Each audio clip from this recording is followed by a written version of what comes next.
All right, friends, I'm bringing you Jennifer Allwood onto the show today. She's built a multiple seven-figure-a-year coaching business in the online space with her social media following of over 600,000 across many platforms. And she has her podcast with 6 million downloads and her number one best-selling book, Fear is Not the Boss of You. She teaches social media growth, implementing multiple revenue streams.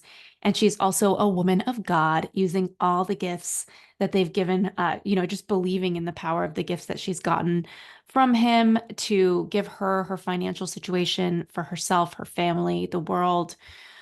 So whatever you believe in, today we are going to just talk about how to really show up and build something and build multiple streams of revenue, especially if you're just getting into entrepreneurship or you're already in there.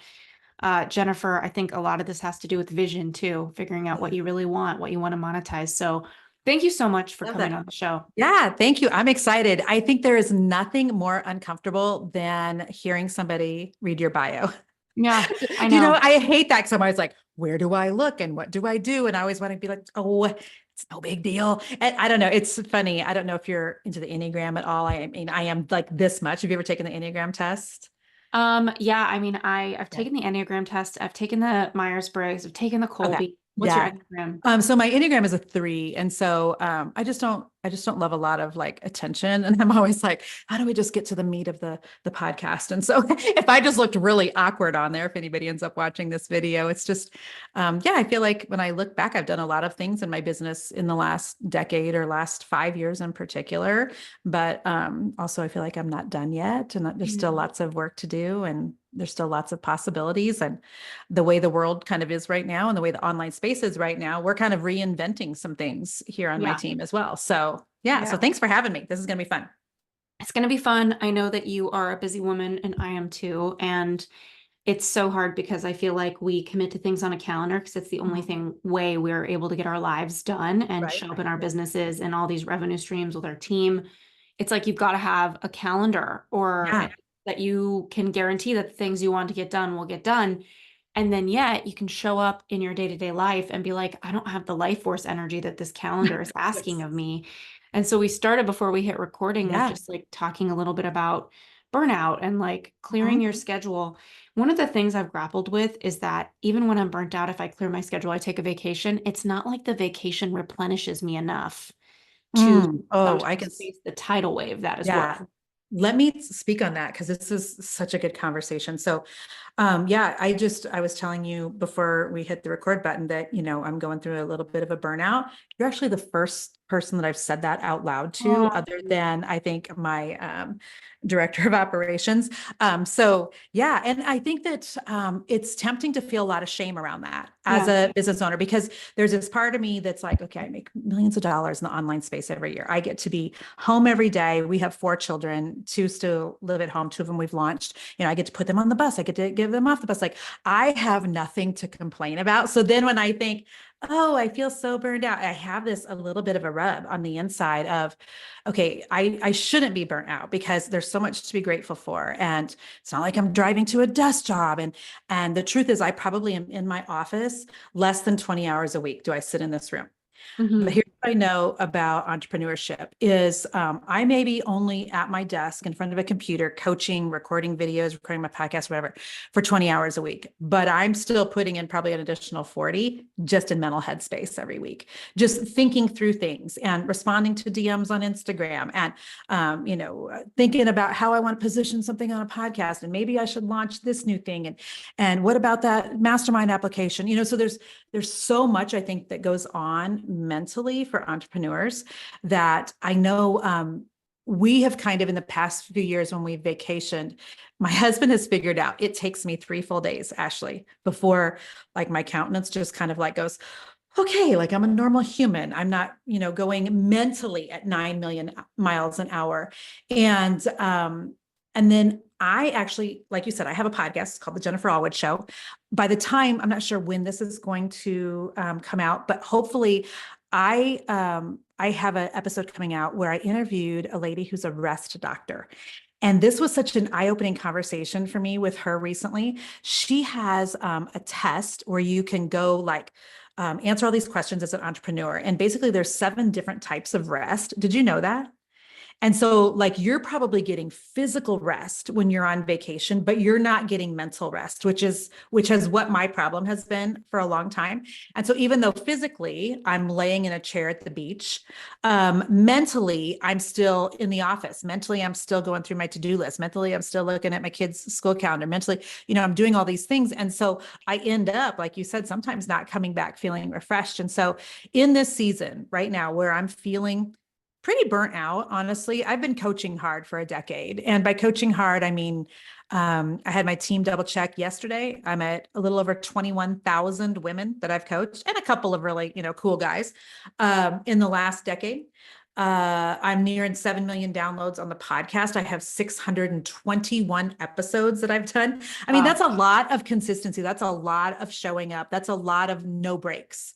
And so right now, I just turned 53 last week. Mm-hmm. Since I'm kind of just feeling like heavy about some things.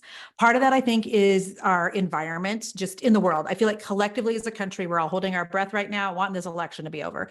And it's like, it doesn't matter if it goes this way or that way or how you vote. I think people just collectively, we're all like holding our breath thinking, gosh, how many more months do we have, just for the inundation of information. And then when I think of like, there's so much news and the social media is so combative anymore. And we're just being hit from every angle with information on the radio, on the news, and on social media. And so it's no wonder we feel heavy and burned out. So in this season, since I just turned 53, I'm just making a very conscious effort so that I don't go into full burnout, because I think that's really hard to return from. I think that's a lot of times when women in particular decide just to chuck their whole business. And I don't care if you're making $100 a year or $100 million a year. I think a lot of times when you get burned out, you're like, it's not worth any amount of money. Yeah. And that's what people just kind of throw in the towel. So I don't want to get to that point. So yeah, when you and I were supposed to do a podcast a couple of weeks ago, that was the week that I had told my team, I need you to just clear my calendar. Yeah. Anything that I don't have to do that I haven't because I do have a mastermind, that I've committed to, but I had somebody on my team that was like, I will go in and coach for you. I just needed a week of downtime to not have to do the normal things. And I think it's so good that you took that. And I love that you talked about the 7 types of rest. That gets me really curious. Do you know what the rest are? Yes. And now I'm just feeling like a jerk too, because I can't think of her name.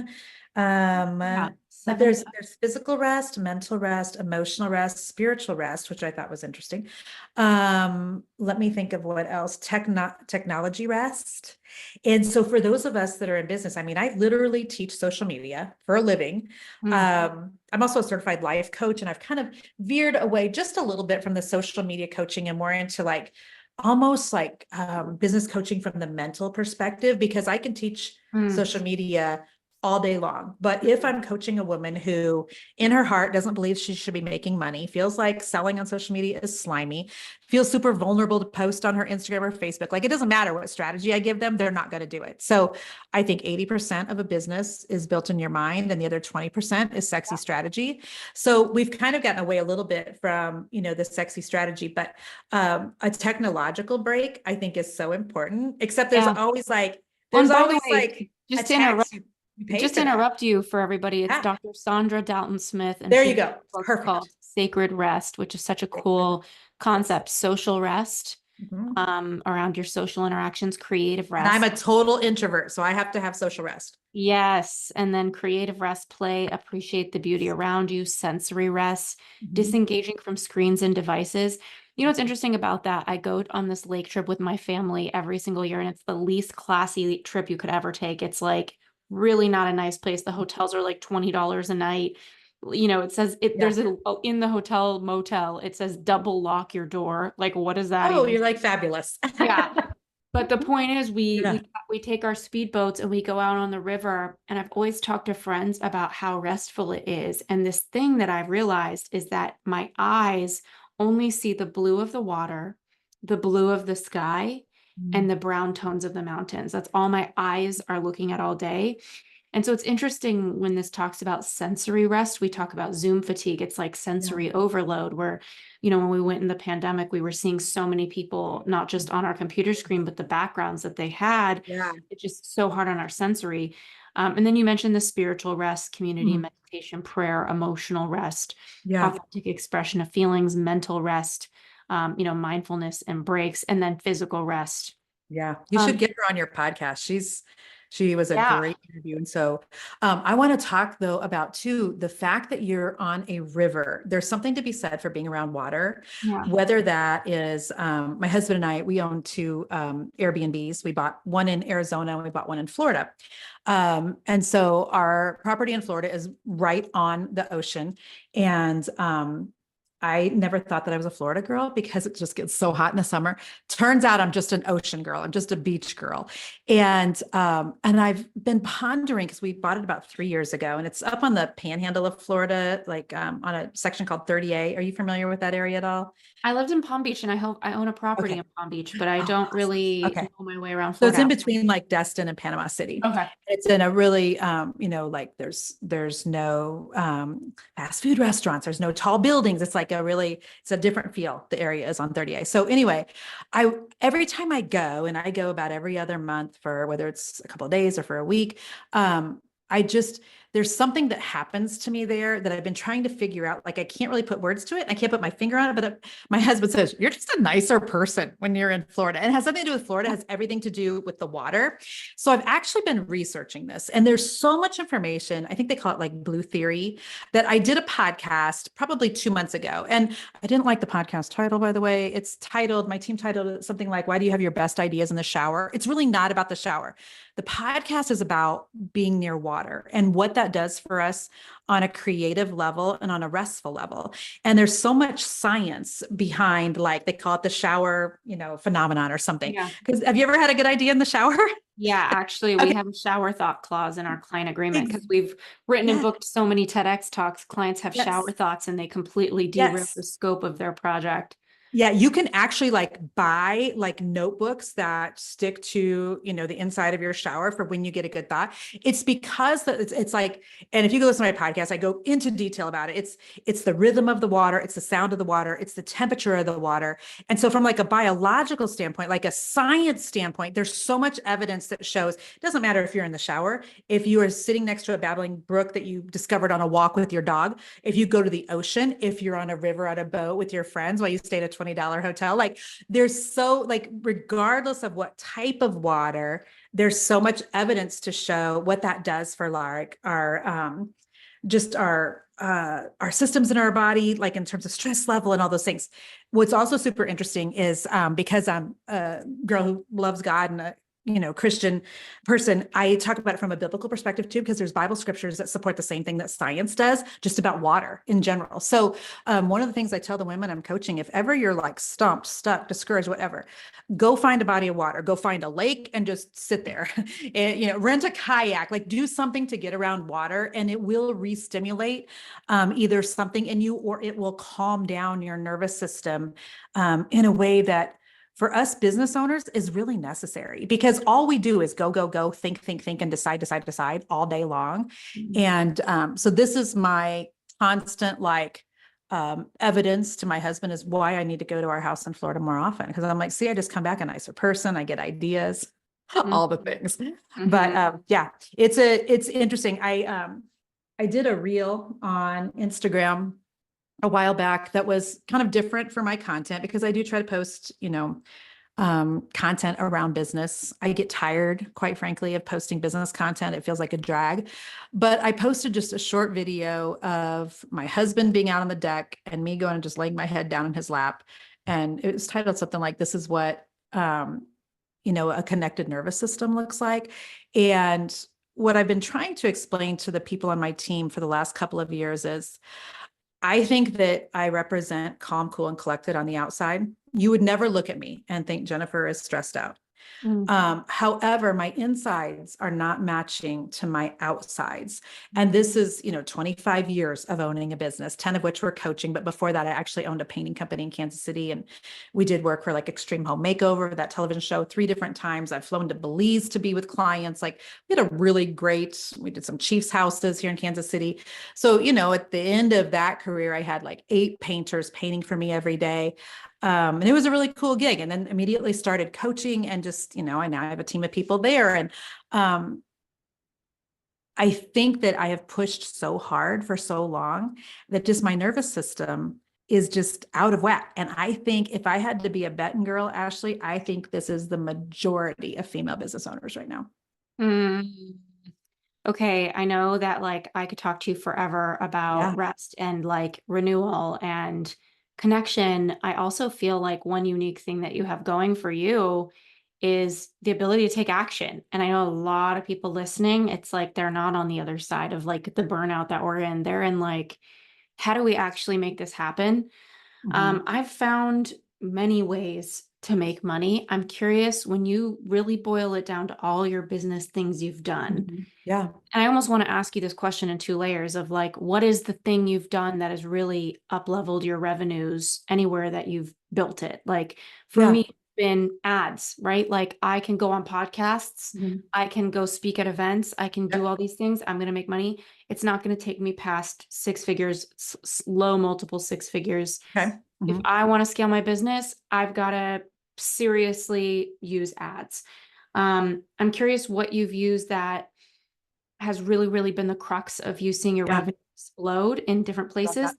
And also what strategy you've used that's been the most restful for you since we've Sure. been talking about burnout? Because some strategies take a lot more work than others. That, amen. That is Yeah. absolutely the truth. So my business exploded 6 years ago, back in 2018. My revenue was at about $600,000 a year in coaching. And I had a monthly group for $47 a month that I had open all the time, where I was teaching about social media and email list growth.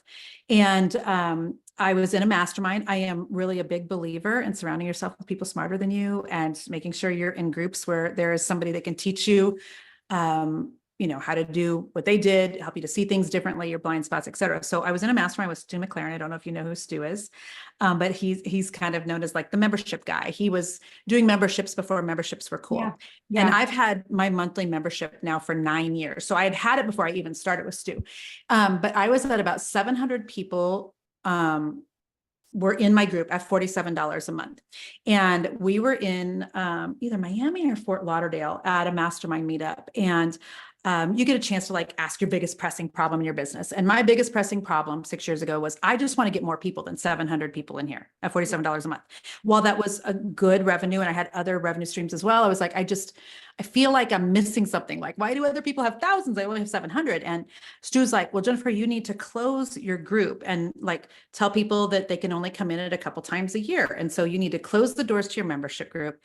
And then you'll get a bunch of people in. And I was like, no, okay, Stu, you're not like hearing what I'm saying. Like, I want more people in and you're telling me to close it. And he's like, well, yeah, because when something's open all the time, you say to yourself, especially as females, which is my audience, oh, I'll get around to it. I'll do it. But if they know, hey, I'm closing Friday and I'm not going to open again for 6 months, it will cause that sense of urgency to people. And I was like, I'm not sure that I trust this advice from you. However, I'm paying a lot of money to be in a mastermind. I'm like, fine, I'll try it. And he's like, tell me the date you're going to close it. And we get out our calendar and I'm like, fine, I'll close it at the end of April or whatever. And we had just purchased the home that we live in Kansas City, like 2 months prior to that. And it was way above the price tag that I was comfortable with, the monthly mortgage that I was comfortable with. But I knew when we walked through this house that it was mine, that it was ours. And I was like, okay, we'll figure it out. Well, I'm scrappy. My husband's scrappy. He's a business owner too. Like, we'll be fine. But so we had purchased this house and I was thinking, I need to get more people in this group, to cover that.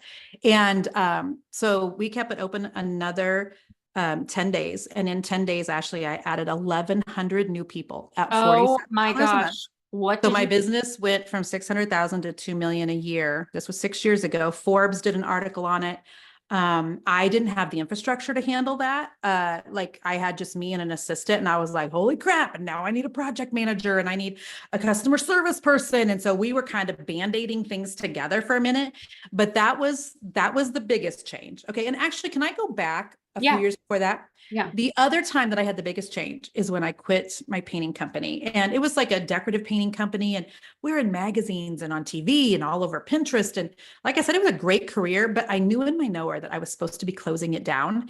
And I was so stubborn about it, Ashley, because I worked outside of the home about 10 hours a week. We were at about $300,000 a year in revenue. And in my head, I couldn't And of course, that was, before expenses, and I'm paying women to paint for me and things. But in my head, I'm like, why would anybody shut down something they make six figures on when they work 10 hours a week? Like, that makes no sense on paper. That's bad math. That math ain't math.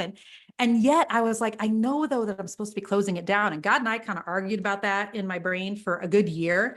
And when I finally closed it down and went all in on coaching, that's when my business went from like 100,000 a year to 600,000 a year. Because I do think when we are trying to do two things at once, we're trying to chase two rabbits at once.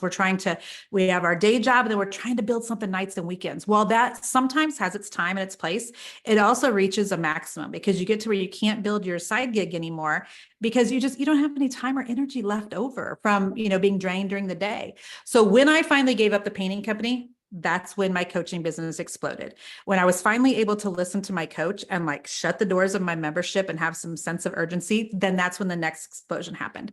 And so that was 6 years ago that we had that explosion. Now, in terms of, I think the online space has really changed in the last couple of years.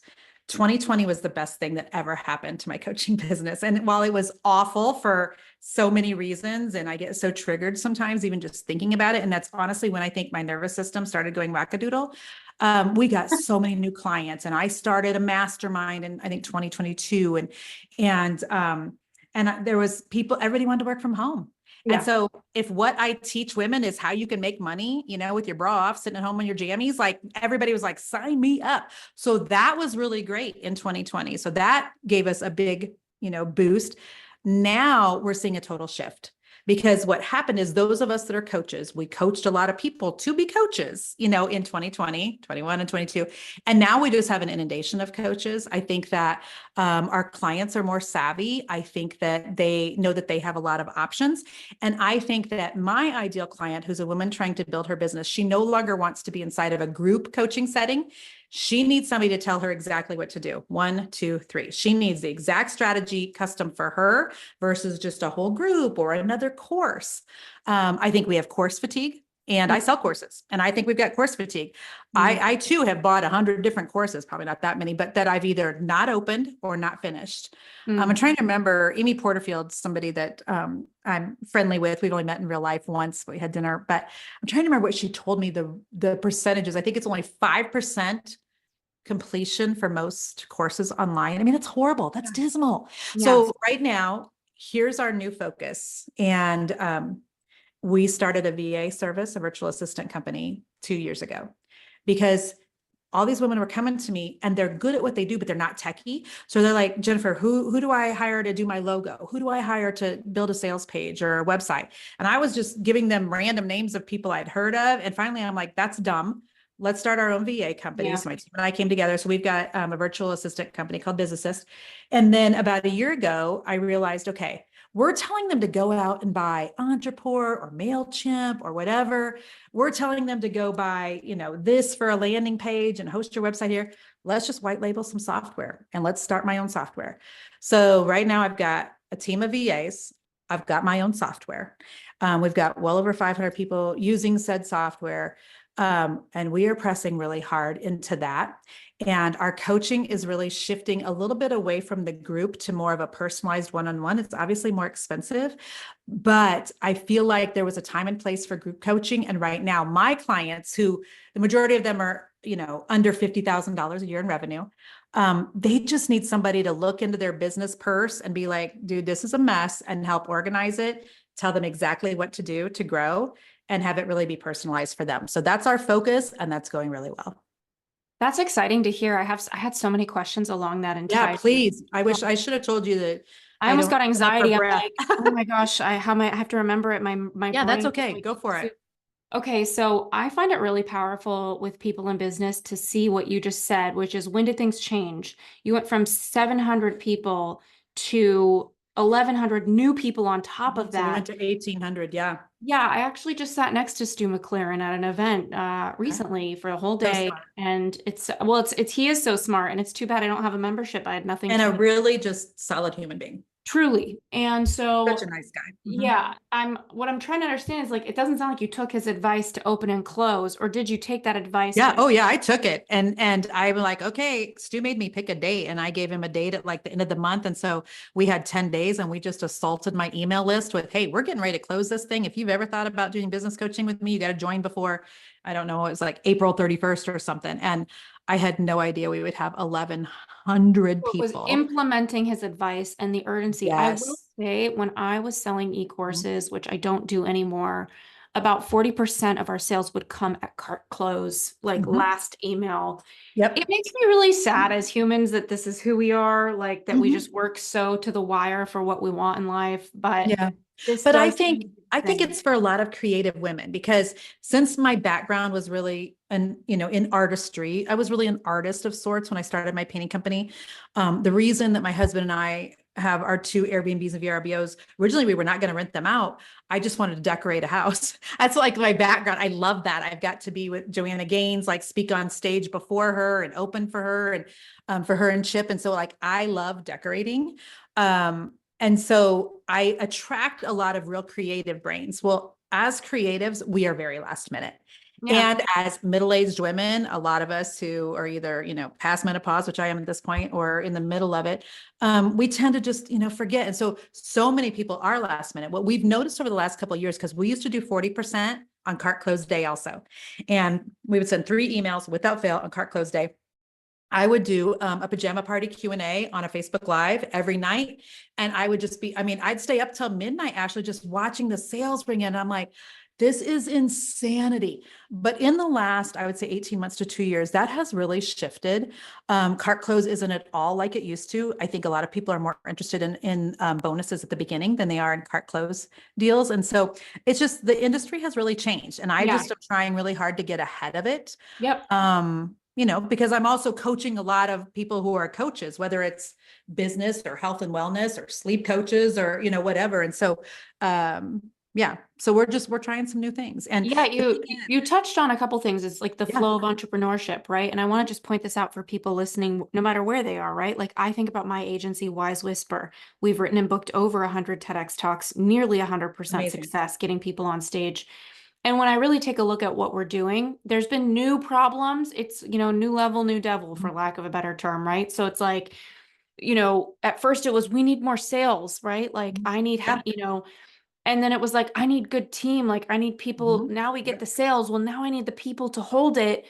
Oh, shoot. Now we have the people. We don't have any systems. And it's a Yes. cluster running around Mhm. trying to get my T's crossed and my I's dotted. Now I have more Mhm. customers than I know Yep. what to do with. Now I have the sales and I have the talent, but now I don't have the systems. Then we get the systems in place. And it's like, now I don't know how to manage budgets and Yeah. revenues. And should I be the CEO of this thing? It's just like this nonstop Mhm. flow.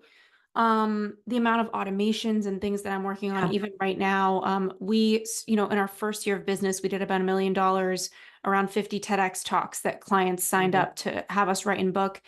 And next year we're on track for anything from $5 to $10 million in That's revenue because it's a amazing. super scale, but it Mhm. has to come down to systems. And there's one problem, I think, no matter who's listening, if Yeah. they've been in business or even if they're in corporate, and it's people dragging their feet. So we kind of touched on this with Mhm. Stu McLaren's advice to you to like Yeah. close the cart. And you did that 10-day skyrocket surge or that 11-day Mhm. surge Yeah. of closing your list or closing your membership temporarily. What about different offerings? It doesn't have to be this, where people get people all the time. They're excited. Maybe it's a sales call. Maybe it's a casual conversation at an event. I see this all the time. People are Mhm. like, I'm totally hiring your team to write a TED Talk for me. I'm like, Yeah. awesome. Here's my link. Here's my salesperson's link. You can talk Mhm. to them. Email me any questions, you Yep. know? And then they just don't.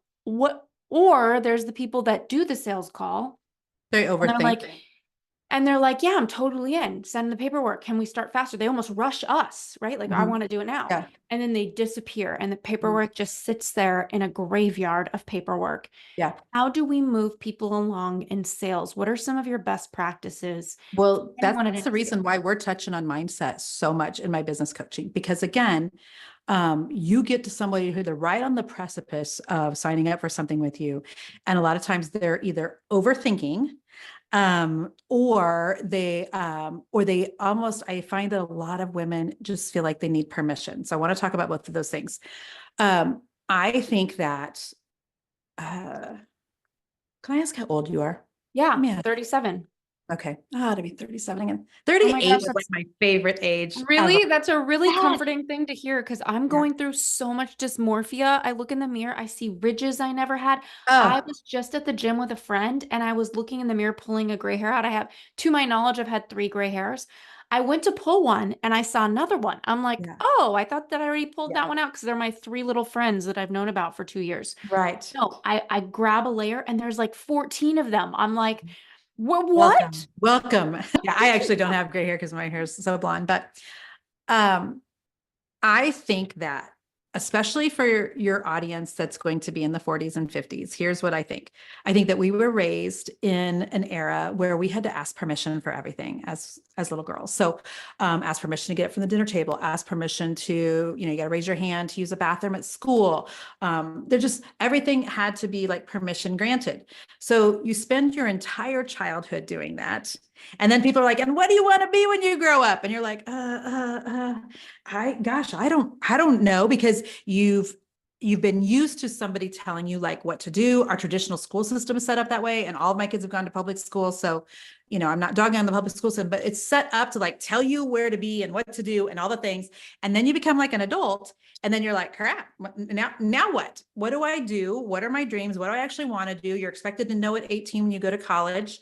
What it is that you want to be when you grow up. And I find that very few people actually stick with that, right? So then when you decide, what I'm going to do, I've got this passion, this talent, this thing, I'm going to start a business. And you start a business, but then you get to where you're like, you almost feel like you need permission at times because you've been groomed to do that.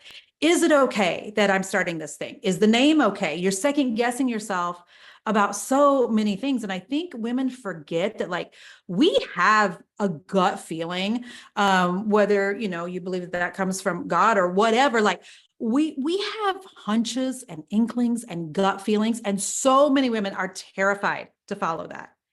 And I think one of the reasons I've been really successful at business is because I don't overthink things. If I've got a hunch, if I've got just a gut feeling, like that's the direction we're going. And as a woman of faith, I'm like, Lord, if I'm being a knucklehead here, like back this bus up. I trust that God can, pivot me away from a bad idea. But otherwise, like we're going full steam ahead. I was raised in a household though, where you did pros and cons list. And, what's the pros and cons? Like that doesn't work in entrepreneurship because time, I know, that people don't like that time, that saying that time is money, but it is, because as you're sitting there, I guarantee you, some of your audience, Ashley, they've had great ideas about a business or something to get out of their business or whatever. I actually, in my book, Fear is the Boss of You, I actually quoted the guy that started the Atari game. You're way too young to remember the old fashioned like video game. It was Atari, but he says everybody has a good idea. Do what? No idea what that is. I grew up during Remember back to Oregon the Trail. Pac-Man days. Like if you just go back to Pac-Man, you've got Pac-Man, it. Oregon Trail, Yep. computer labs, There hacky you go. sacks, beanie babies. That's There me. you go. So Yeah. the guy that started the Atari, like the old Pac-Man stuff, he said, everybody has a good idea when they're in the shower. It's the person that will get out of the shower and actually do something about it that's going to be successful. So women are getting ideas and downloads and thoughts all the time, but they're like, do I need to ask for permission? I don't know. And then they are overthinking themselves. Like you're people that, in terms of sales, like they just start to where they're like, okay, if I think about this from every single angle, and let me just say one more thing, and I'll tiptoe on this conversation every so slightly, but because I've done life coaching inside of my business coaching for so long, I have a life coaching certification. I can say with 100% certainty, women that have gone through pretty extensive trauma in their life tend to always be overthinkers because they're trying to hedge their bets. If I will think this through from every possible angle, then maybe the business won't fail like the marriage failed or the last business failed or the relationship or the whatever. And so I think that women, we're in like such a season of women just kicking butt in business if they will just quit overthinking and just follow their gut and realizing that so few decisions on this side of heaven are permanent. Like if you decide your business is called this and then 6 months later you decide to change it, like change it. But it's that overthinking of, but I can't come up with a name. I can't come up with a name. I can't come up with a name that's costing you years. And guess what? Somebody else is going to come on they're going to figure out a stinking name. They're going to do what you intended to do. They're going to be successful. And you're going to be wishing that you was the girl that invented the purses that when you open have the light in the bottom, because that was one of my ideas. It's funny you're saying that because my agency named Wise Whisper Agency. The reason Mm, I got this name was because I didn't have time to think of a name. And mhm. that is the difference between me and a lot of people. And I've actually done a lot of Yeah. reflection, and not to toot my own horn over here, but No, I that love is it. one thing I'm good at is moving quickly. Same. And I realized some of it's a Mhm. trauma response. So I had a sister who was an addict when I was a kid, and it Okay. became a comfort zone for me. Every birthday, I would beg her, please quit smoking. But what I was Mhm. really saying as a little girl was, please don't die. Please live longer and choose me. That showed Mhm. up with men. So my urgency and love showed Mhm. up with me being like, choose me, pick me, live for me. Yeah. And it ended up translating into me picking a lot of workaholics, like, Mhm. because I was very used to competing up against something that was really big. And Yeah. my sister, it was drugs when it came to love. But my urgency in life came from a completely different place. It came from my dad. I watched him lose everything. Mhm. Watching somebody lose everything teaches you, at least for me, Yeah. that I don't want to feel that way. How do I make sure I that never better want to happens? make sure that never happens. I better get this shit Yeah. moving quick Yep. because I want to get to the fun part of life. Mhm. So I think everybody listening has different, like you talk about overthinking, Yep. a lack of urgency, the Mhm. freeze. What's the word I'm Yeah. looking The for? The fight desire or to freeze. flight or the freezing. Uh-huh. Yeah, and when I think about my business, it's like it's an urgency thing, and it's funny to see that it's not domain specific, right? Like urgency and love is from one root of my Mhm. upbringing, urgency and business is from a different one. And so Yeah. I hope that everybody listening, if they do have feet that they're dragging towards the things Mhm. that they want, they start to not go from the head, but really from the heart of like, where is that freeze coming from in you? Yeah. Where's that urgency coming from in you? Is it serving you? Going back to people, Jennifer, who Yeah. are dragging their feet in sales from a Mhm. tactical perspective, how do you get from the yes, send me the paperwork to the payment has come in, this is moving? Because Mhm. obviously, not every person that has cold feet are you going to sit down and do a mindset session with. What are Right. some sales strategies that you do to keep things moving? Yeah. We've really kind of quit doing sales calls like that. Yeah. We quit doing sales calls, period. Because there was for a season, I felt like I was having to beg people to coach with me. And I'm like, dude, it's like, I've got the receipts to show, what we've done in the last 10 years in the online space. I don't want to have to beg you, um, to want my coaching. This is what I really believe that I can help you to learn, to see, to do, to execute, to implement. But at the end of the day, like it's all on you. And I just don't want to have to try to convince people anymore about the what I think is the real value in coaching. I really just don't. And so we've stopped a lot of our sales calls and things. And so we are relying mostly on our email list at this point. We've got well over 100,000 email subscribers. We clean it out every couple of months. So it's like fresh. Every time my team's like, we just deleted 8,000 names. I'm like, gosh, no, don't do that. But we get 75% of all of our sales just from my email list, which Wow. is, way smaller than what my social media following is. So we're not relying on social. We're not relying on sales calls. We're relying on our email list. And that has gone really well. I Mm, want to talk real quick just so about one thing, yeah. because when I hear that people are workaholics, because I feel like I'm so not a workaholic. Yeah. I love what I do, but I actually turns out I love my husband and my kids and my friends and vacationing and the beaches and walking and A dogs. little bit Like more. all that way more. So Yeah. I'm the girl that's constantly like, how do I work less but make more? How do I work less but make more? When I hear people that are working, they're choosing a lot of times because it's a choice to overwork. I always think it's either fear-based because they're terrified that they're going to lose everything, or that if they don't do every single piece of their business that it's not theirs, or that somebody else is going to mess it up. So it's either fear-based or it's avoidance. What are they avoiding? Going home and having real relationships. See, as women, like, you're good at what you do. I'm good at what I do. A lot of the people who are listening right now, they're really good at what they do. And so we have some like confidence in that area, right? Sometimes it's easier to focus on the thing that we already know. We already know what we're good at. People think we're amazing in business than it is to come home and have real life conversations with our spouse and have to get into the nitty gritty of things. And it's hard and it's not always easy. And sometimes, like when I look at, we've got 4 children, we had 3 biological and we decided to adopt a little girl. She's been with us now now for 6 years, but actually I'll be like 800 years old when this little kiddo graduates high school. And so sometimes it's like, it's easier to deal with my Instagram following where people love me and think I'm amazing, then try to figure out how do I parent a kiddo who comes from a trauma background, who has ADHD, who has, some significant things from her childhood that still show up in today. Like I know business, I don't know that. And so I always think when women are overworking, you're either avoiding something or you're terrified of something, one of the two. Because you don't have to. Yeah, totally. And I think, I could go through a whole rabbit hole with you on just addiction and workaholism and all these different things. Um, Sounds like we kind of know some things just based on I'm experience. like you, Jennifer. I love people and my people. I love my people so big. Like I want to be with Yeah. them all the time. I am in a season where I want to have kids. And so I'm working my little butt off right now. Well, it's kind of a big butt. I've been going to the Mhm. gym, but I've been working my big butt off.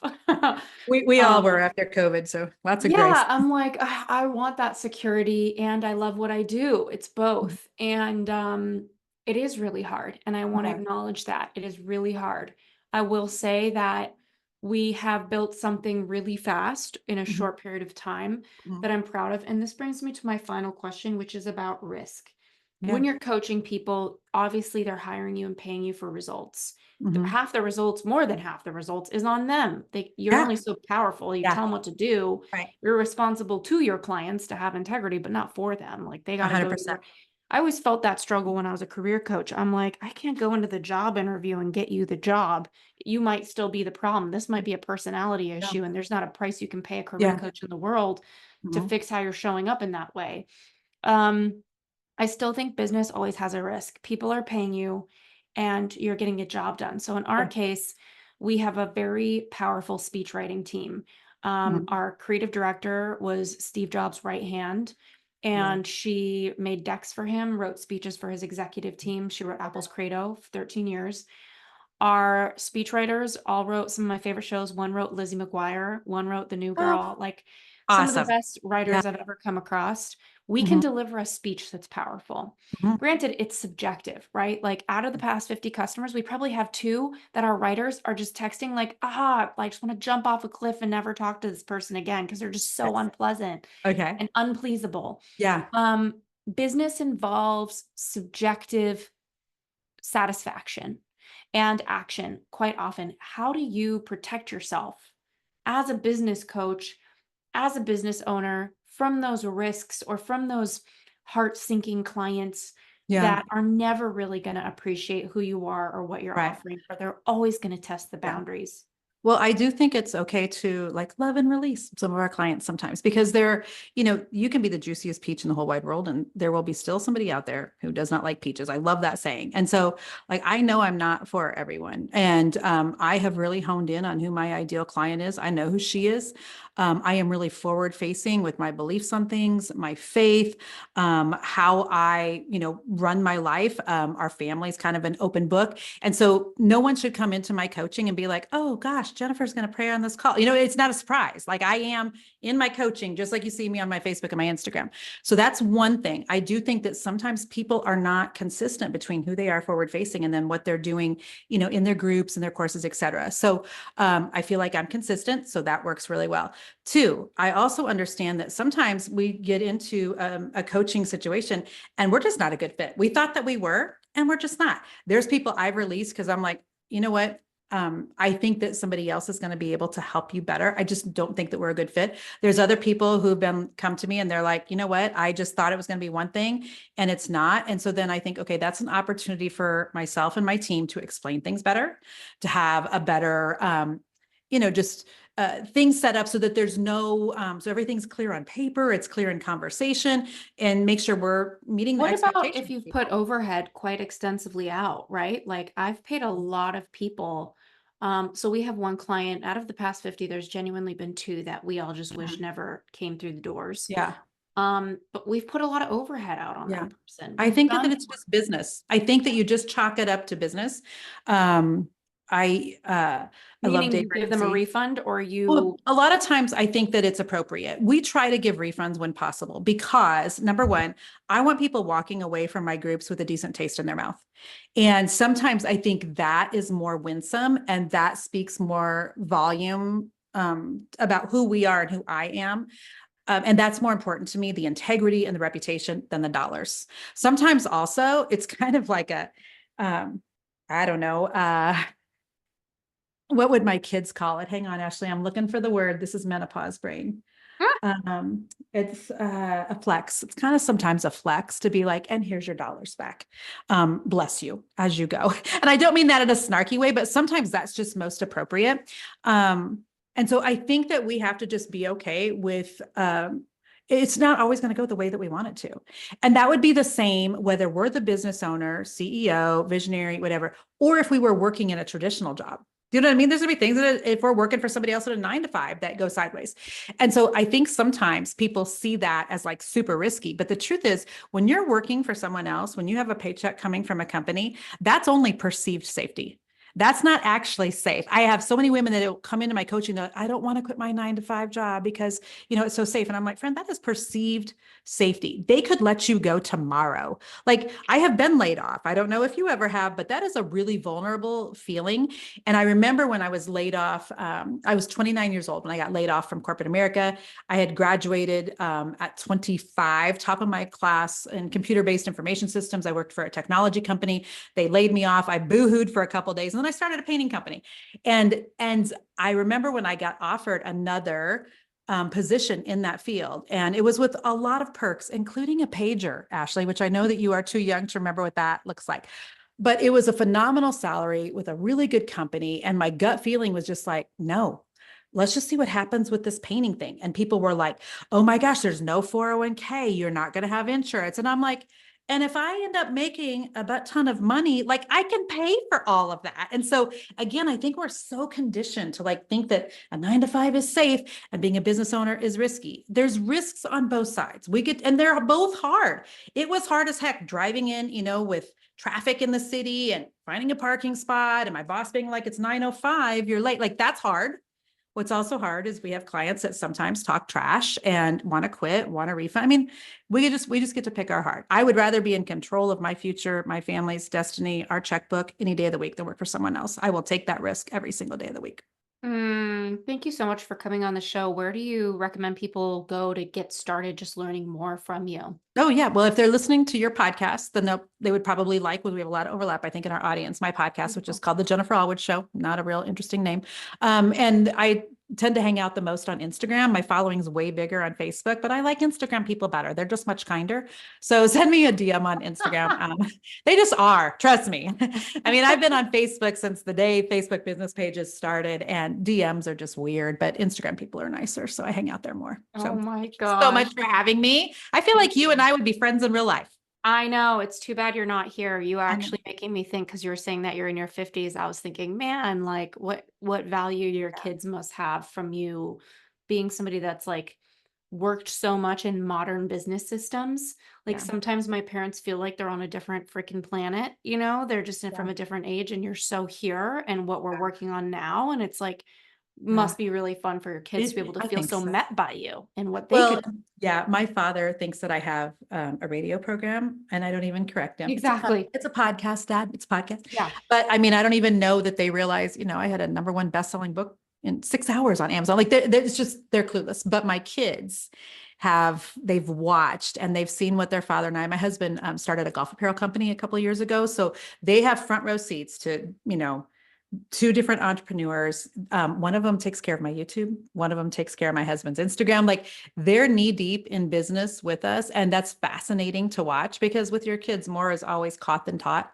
And so they've got the entrepreneurship bug, and that from a mom's perspective is really super cool to watch. So Awesome. Thank you so much for coming thank you on. so much for having me. I appreciate you.